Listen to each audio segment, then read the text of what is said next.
नमस्कार दोस्तों, motivation app पे आपका स्वागत है। मैं हूं मयूरेश और आज हम डिस्कस करेंगे 16 अप्रैल टू 18 अप्रैल के करंट अफेयर्स। आप मुझे फेसबुक पे और इंस्टाग्राम पे फॉलो कर सकते हैं। अगर आपको मेरे लेक्चर्स की पीडीएफ डाउनलोड करनी है तो आप मेरे टेलीग्राम चैनल से उसको डाउनलोड कर सकते हैं। इसकी लिंक मैंने नीचे डिस्क्रिप्शन बॉक्स के अंदर मेंशन की है। ये आज के हमारे टॉपिक से डिस्कशन के हमारा फर्स्ट टॉपिक है निहंग्स। तो रिसेंटली पंजाब के अंदर एक इंसिडेंट हुआ जहां पे कुछ निहंग ग्रुप के कुछ लोगों ने पुलिस के ऊपर हमला कर दिया।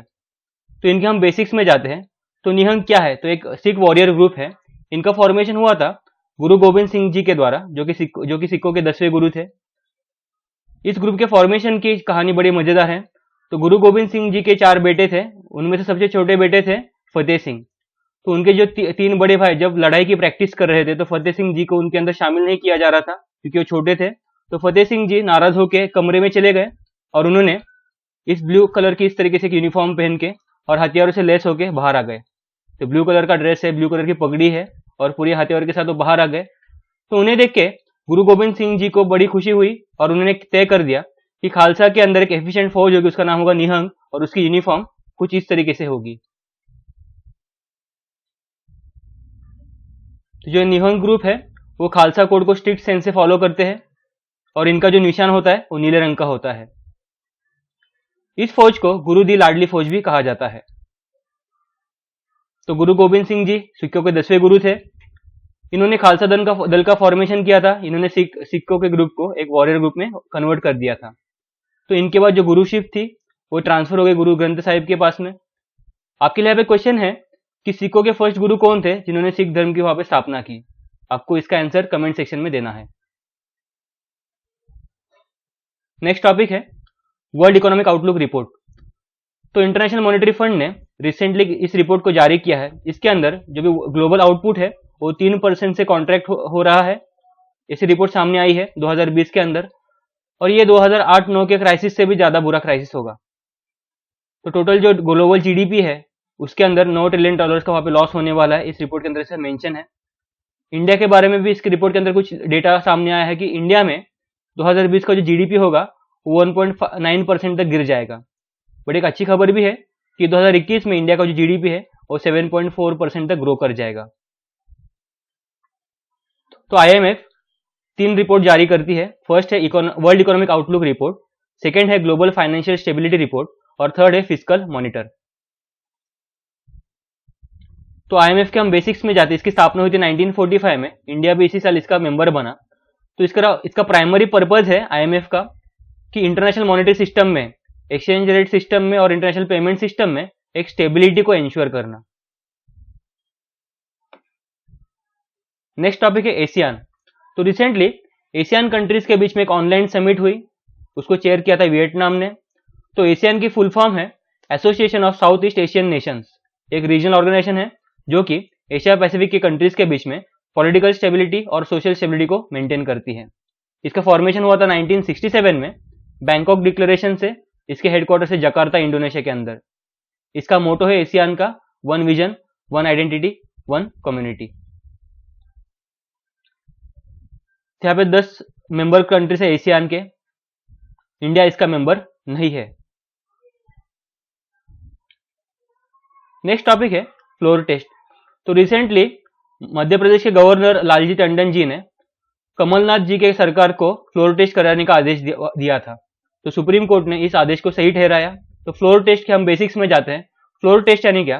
किसी भी हाउस में प्राइम मिनिस्टर या फिर चीफ मिनिस्टर के पास उस हाउस की मेजोरिटी सपोर्ट है कि नहीं वो टेस्ट करने के लिए, वो डिटरमाइन करने के लिए फ्लोर टेस्ट को कराया जाता है।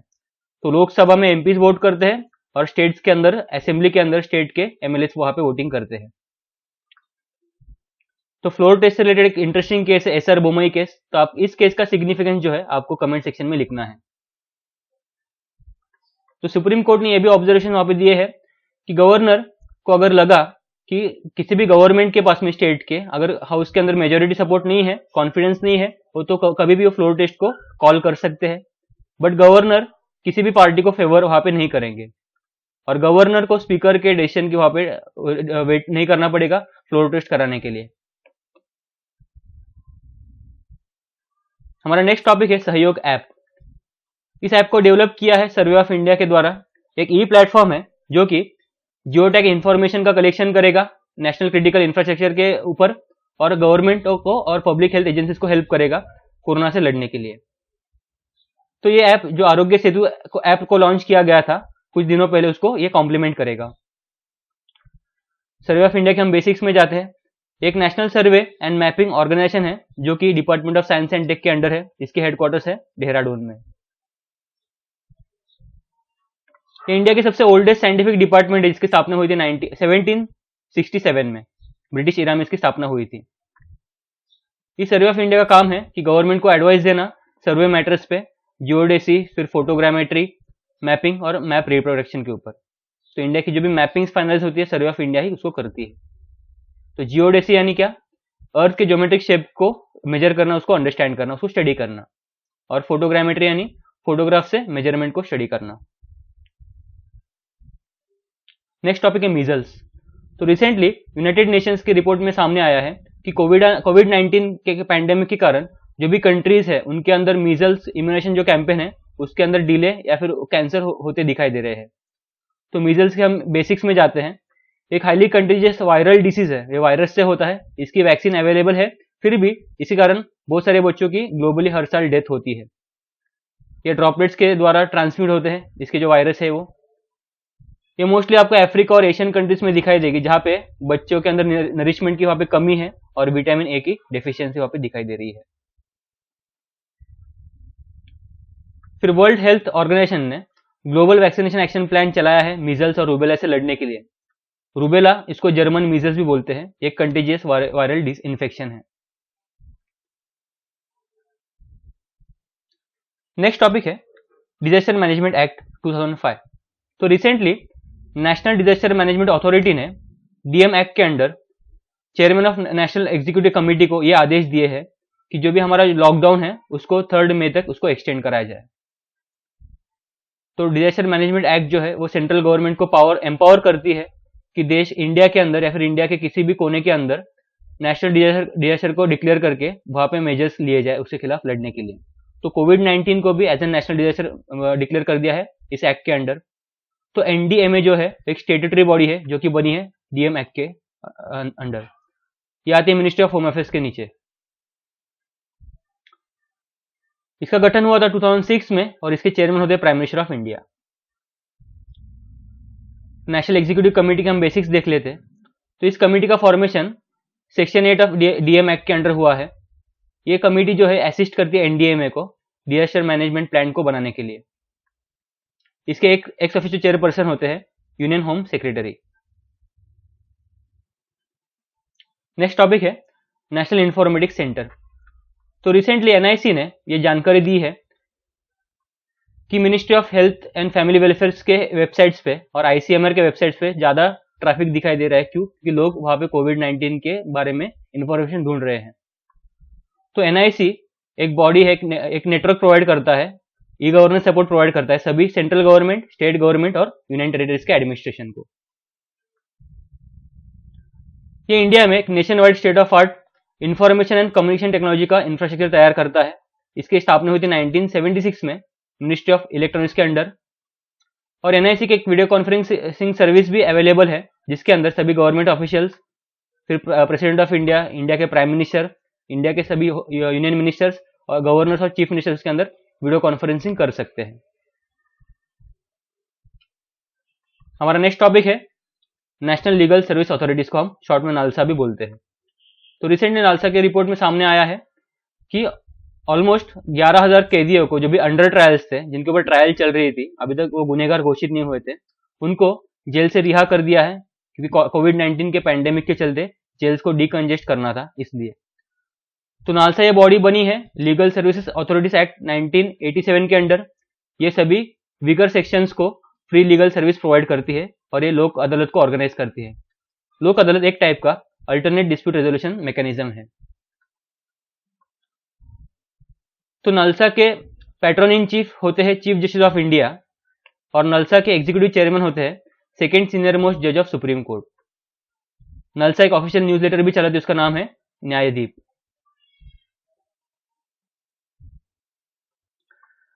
तो जैसे सेंट्रल लेवल पे है नलसा, वैसे स्टेट लेवल पे स्टेट लेजिस्लेटिव सर्विस अथॉरिटी है और उसके हेड होते हैं चीफ जस्टिस ऑफ उस स्टेट के हाई कोर्ट के चीफ जस्टिस।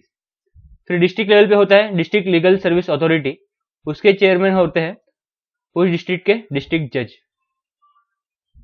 देन हमारे कॉन्स्टिट्यूशन के आर्टिकल 39A में ये मेंशन है कि सभी लोगों को, सभी वीकर सेक्शन को फ्री लीगल एड देनी चाहिए। तो आर्टिकल 39A जो है वो डायरेक्टिव प्रिंसिपल्स है। आपके लिए यहाँ पे क्वेश्चन है कि ये कौन से टाइप का डायरेक्टिव प्रिंसिपल है, ये गांधीयन है, सोशलिस्ट है या फिर लिबरल इंटेलेक्चुअल है। आपको कमेंट सेक्शन में इसका आंसर लिखना है।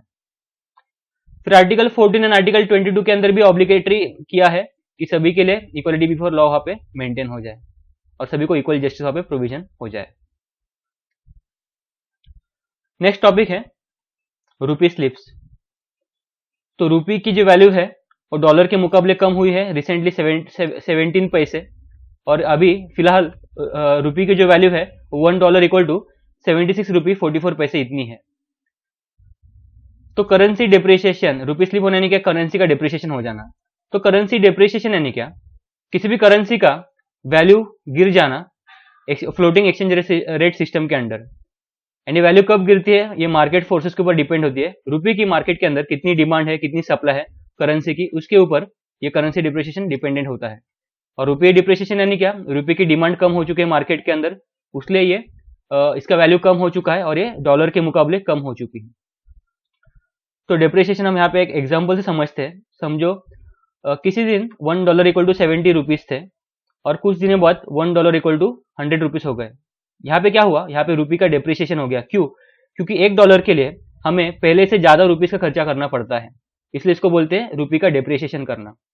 ओके, और इसका उल्टा होता है, इसका ऑपोजिट होता है रुपये का एप्रिसिएशन। तो कौन से फैक्टर्स है जो करेंसी के वैल्यू को डिफर करते हैं, वो चेंज करते हैं? तो इन्फ्लेशन के कारण हो सकता है ये, फिर इंटरेस्ट रेट के कारण हो सकता है, trade deficit, macro economic policies, equity market के कारण भी रुपये की वैल्यू चेंज हो सकती है। फिर करेंसी डेप्रिसिएशन का किसी भी कंट्री के ट्रेड के ऊपर क्या असर पड़ता है? तो किसी भी कंट्री की करेंसी अगर डेप्रिशिएट अगर हो गई तो कंट्री के एक्सपोर्ट्स बढ़ जाते हैं। क्यों?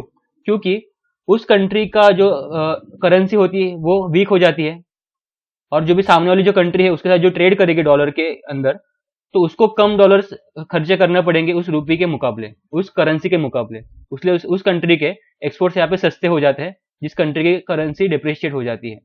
बट उसका उल्टा असर ये होता है कि उस कंट्री के इंपोर्ट महंगे हो जाते हैं। क्यों? क्योंकि उसको ज्यादा रुपये खर्चा करना पड़ेगा, ज्यादा करेंसी खर्चा करना पड़ेगा डॉलर के बदले।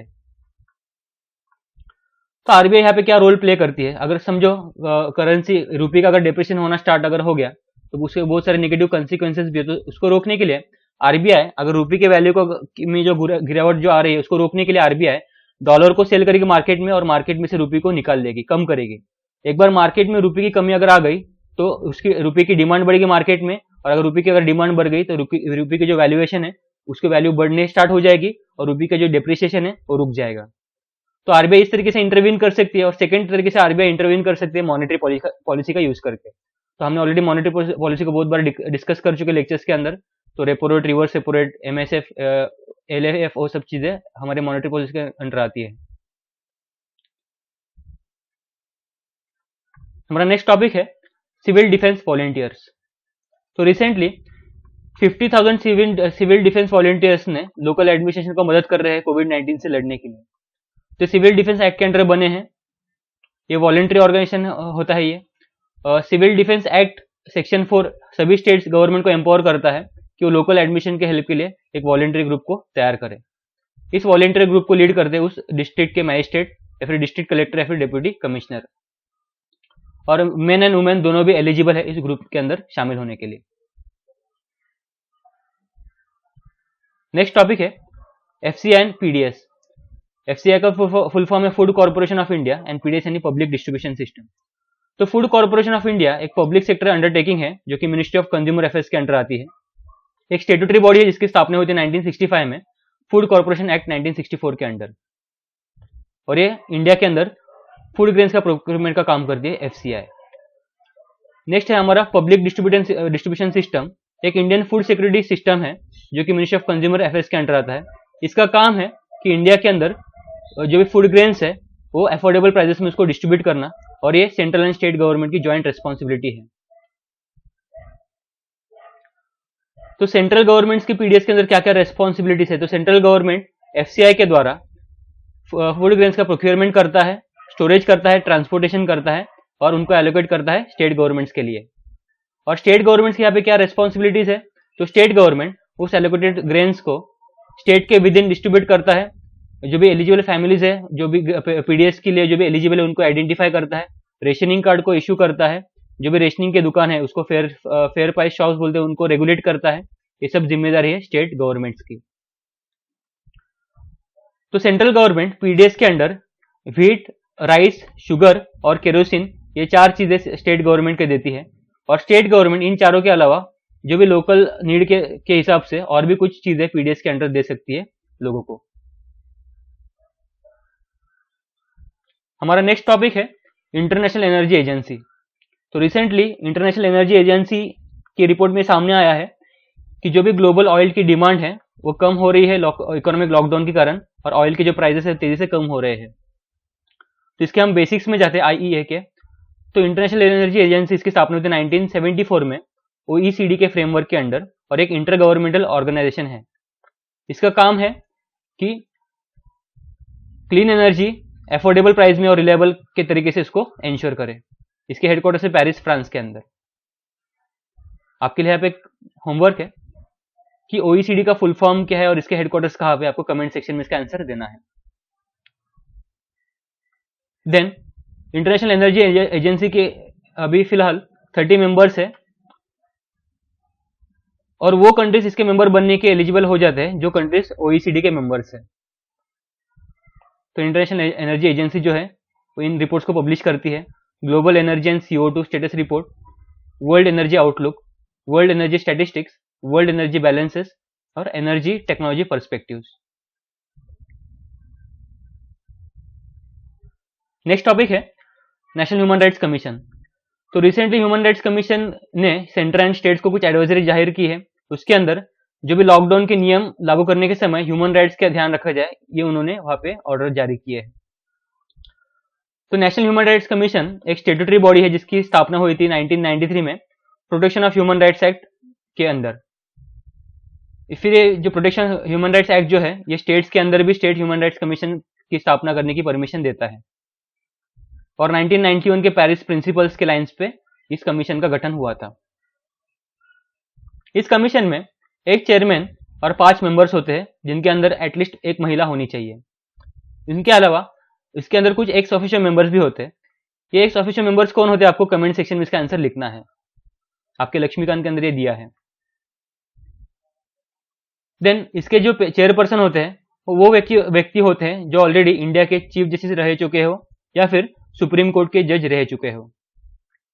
इनके मेंबर्स की और इनके चेयरपर्सन की अपॉइंटमेंट प्रेसिडेंट ऑफ इंडिया के द्वारा होती है, और प्रेसिडेंट ऑफ इंडिया एक 6 मेंबर कमेटी के रिकमेंडेशन से काम अपॉइंटमेंट करते हैं। इस कमेटी के under prime minister of India, then speaker of Lok Sabha, deputy chairman of Rajya Sabha, leader of opposition of both houses और यूनियन होम मिनिस्टर होते हैं। फिर एनएचआरसी के जो चेयरमैन और मेंबर्स है उनकी टर्म 3 साल की होती है, या फिर 70 ईयर्स ऑफ एज तक वो रह सकते हैं, विच एवर इज अर्लियर। फिर इनके चेयरपर्सन का और इनके मेंबर्स के रिमूवल प्रेसिडेंट ऑफ इंडिया कर सकते हैं कुछ सर्कमस्टेंसेस के अंडर। अब इनके रोल्स एंड फंक्शंस क्या होते हैं? तो इंडिया में कहीं पे भी ह्यूमन राइट्स का वॉयलेशन होता है उनके अंदर ये इंक्वायर करते हैं। इधर सू मोट यानी खुद से कर सकते हैं, या फिर किसी ने पिटीशन की तो कर सकते हैं, या फिर कोर्ट ने अगर ऑर्डर दिए तो करते हैं। तो इनके प्रोसीडिंग्स को सिविल कोर्ट्स की पावर होती है। ये किसी भी सेंट्रल या फिर स्टेट गवर्नमेंट के स्टाफ को यूज कर सकते हैं इन्वेस्टिगेशन के लिए, और किसी भी मैटर 1 साल के अंदर का मैटर को इन्वेस्टिगेट कर सकते हैं, उसके बाद में इसको इन्वेस्टिगेट नहीं कर सकते। बट इनकी जो भी रिकमेंडेशन होती है वो इनकी जो पावर्स है वो रिकमेंडेशन के तौर पे होती है, कोई भी बाइंडिंग नहीं है। ये किसी को भी पनिशमेंट नहीं दे सकते या फिर किसी को भी अवार्ड नहीं दे सकते। देन आर्म फोर्सेस के लिए इनकी पावर के ऊपर कुछ लिमिटेशंस है, और प्राइवेट पर्सन ने अगर किसी का ह्यूमन राइट्स अगर वॉयलेशन किया तो इस एक्ट के अंदर उसके ऊपर कार्रवाई ये नहीं कर सकते।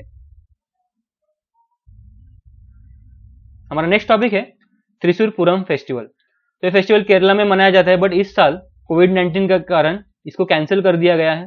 तो इसको मदर ऑफ ऑल फेस्टिवल्स बोला जाता है केरला के अंदर। इस फेस्ट को स्टार्ट किया था 18th सेंचुरी में महाराजा ऑफ कोची सक्तन थम्पुरन इन्होंने। नेक्स्ट टॉपिक है Google journalism emergency relief fund. तो गूगल ने कुछ लोकल न्यूज वालों को, पत्रकारों को हेल्प करने के लिए, उनके ऑपरेशन को मेंटेन करने के लिए इस फंड को जारी किया है। नेक्स्ट टॉपिक है नेशनल सफाई कर्मचारी फाइनेंस एंड डेवलपमेंट कॉर्पोरेशन। तो रिसेंटली एनएसके एफडीसी ने म्यूनिसिपैलिटीज और लोकल पंचायत को, लोकल सेल्फ बॉडीज को एक एडवाइजरी जारी की है कि जो भी सैनिटेशन वर्कर्स जो होंगे, जो सफाई कर्मचारी जो होंगे, उनको पर्सनल प्रोटेक्टिव इक्विपमेंट उनको दिए जाए कोरोना से लड़ने के लिए, उससे प्रोटेक्शन के लिए। तो ये होता है पीपीई किट। इसके अंदर देखो हेड कवरिंग होता है, देन गॉगल्स होते हैं प्रोटेक्शन के लिए, N95 मास्क होता है, प्रोटेक्टिव बॉडी कवरिंग होती है, ग्लोव्स होते हैं और नीचे शूज होते हैं प्रोटेक्टिव। तो एनएसके एफडीसी एक होली ओन्ड गवर्नमेंट अंडरटेकिंग है जो कि आती है ministry of social justice and empowerment के अंडर। इसकी स्थापना हुई थी 1997 में as a not for profit company और इसको रजिस्टर किया गया है कंपनीज एक्ट 1956 के अंडर।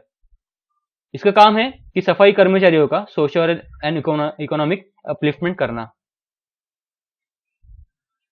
नेक्स्ट टॉपिक है एनजीओस टू अपडेट कोविड-19 फाइट एवरी मंथ। तो होम मिनिस्ट्री ने सभी एनजीओस को एक वार्निंग जारी की है कि वो एनजीओस हर मंथ कोरोना से क्या क्या मेजर्स ले रहे लड़ने के लिए, उसकी लिस्ट वो अपडेट होम मिनिस्ट्री को करेंगे। तो एनजीओस जो होते हैं वो गवर्नमेंट के पार्ट नहीं होते और किसी भी प्रॉफिट बिजनेस ऑर्गेनाइजेशन के भी पार्ट ये नहीं होते, एक नॉन गवर्नमेंटल बॉडीज होते हैं जो कि नॉन प्रॉफिट बेसिस पे काम करते हैं। तो इंडिया में एनजीओस का जो रजिस्ट्रेशन होता है वो इंडियन सोसाइटीज रजिस्ट्रेशन एक्ट या फिर रिलीजियस एंडोमेंट एक्ट या फिर इंडियन ट्रस्ट एक्ट के अंदर होता है, और भी बहुत सारे एक्ट है जिसके अंदर एनजीओस का रजिस्ट्रेशन हो सकता है। जो भी एनजीओस फॉरेन कंट्री से अगर फंडिंग लेते हो तो उन एनजीओस को खुद को रजिस्टर करना पड़ेगा होम मिनिस्ट्री के अंडर, और वो फॉरेन कॉन्ट्रीब्यूशन रेगुलेशन एक्ट उनको रेगुलेट करता है। उसके बिना वो फॉरेन कंट्री से डोनेशन नहीं ले सकते 25,000 से ज्यादा। फॉरेन कॉन्ट्रीब्यूशन रेगुलेशन एक्ट के हम बेसिक्स में जाते हैं। एक्ट 2010 में पास किया गया था। जो भी वॉलंटरी ऑर्गेनाइजेशन है जो भी फॉरेन फंडिंग लेते हैं उनके ऊपर रेगुलेशन रखने के लिए इस एक्ट को पास किया गया था और मिनिस्ट्री ऑफ होम अफेयर्स इसको इंप्लीमेंट करता है। जो भी ऑर्गेनाइजेशन पैसे जो फंडिंग लेते हैं जिस पर्पज के लिए उन्होंने फंडिंग लिया उस पर्पज के लिए यूज करते हैं कि नहीं, उसको रेगुलेट करने के लिए ये काम करता है एक्ट। और हर एक बॉडी को खुद को हर 5 साल बाद रजिस्टर करना पड़ता है होम मिनिस्ट्री के पास में।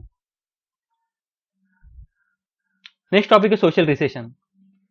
तो recently social distancing then lockdown से सेल्फ आइसोलेशन के कारण हमारे सोशल कॉन्टैक्ट से बहुत कम हो चुके हैं, हमारा सोशल इंटरेक्शन कम हो चुका है और ये हमारे मेंटल और फिजिकल हेल्थ को भी अफेक्ट कर रहा है।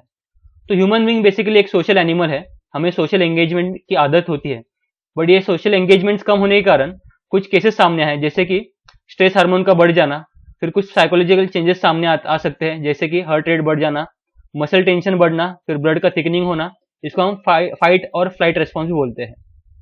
तो लोनलीनेस इसी कारण आ सकता है, सोशल आइसोलेशन के कारण आ सकता है। तो इस सोशल रिसेशन से लड़ने के लिए हम क्या कर सकते हैं? तो सबसे पहले आपके जो फ्रेंड्स एंड फैमिली के साथ आपका जो कनेक्शन है उसको वापस कीजिए, टेक्नोलॉजी का हेल्प करके आप उनको कॉल कर सकते हैं, उनके साथ बात कर सकते हैं। एंड सेकेंड चीज, आपको खुद के ऊपर फोकस करना पड़ेगा, आपको सेल्फ केयर लेनी पड़ेगी, अच्छा खाना खाओ, रेगुलरली एक्सरसाइज करो वहां पे, और खुद के जो भी नीड्स है, खुद के जो आपको जिससे हैप्पीनेस मिलती है वो काम अपने वहां पे करना चाहिए। तो ये रेमेडीज के खिलाफ वहां पे अवेलेबल है। नेक्स्ट टॉपिक है प्रधानमंत्री उज्ज्वला योजना। तो इस महीने में प्रधानमंत्री उज्ज्वला योजना के जो भी बेनिफिशियरीज है उनको almost 1.5 crore cylinders, LPG cylinders उनको बांटे गए प्रधानमंत्री गरीब कल्याण योजना के अंडर।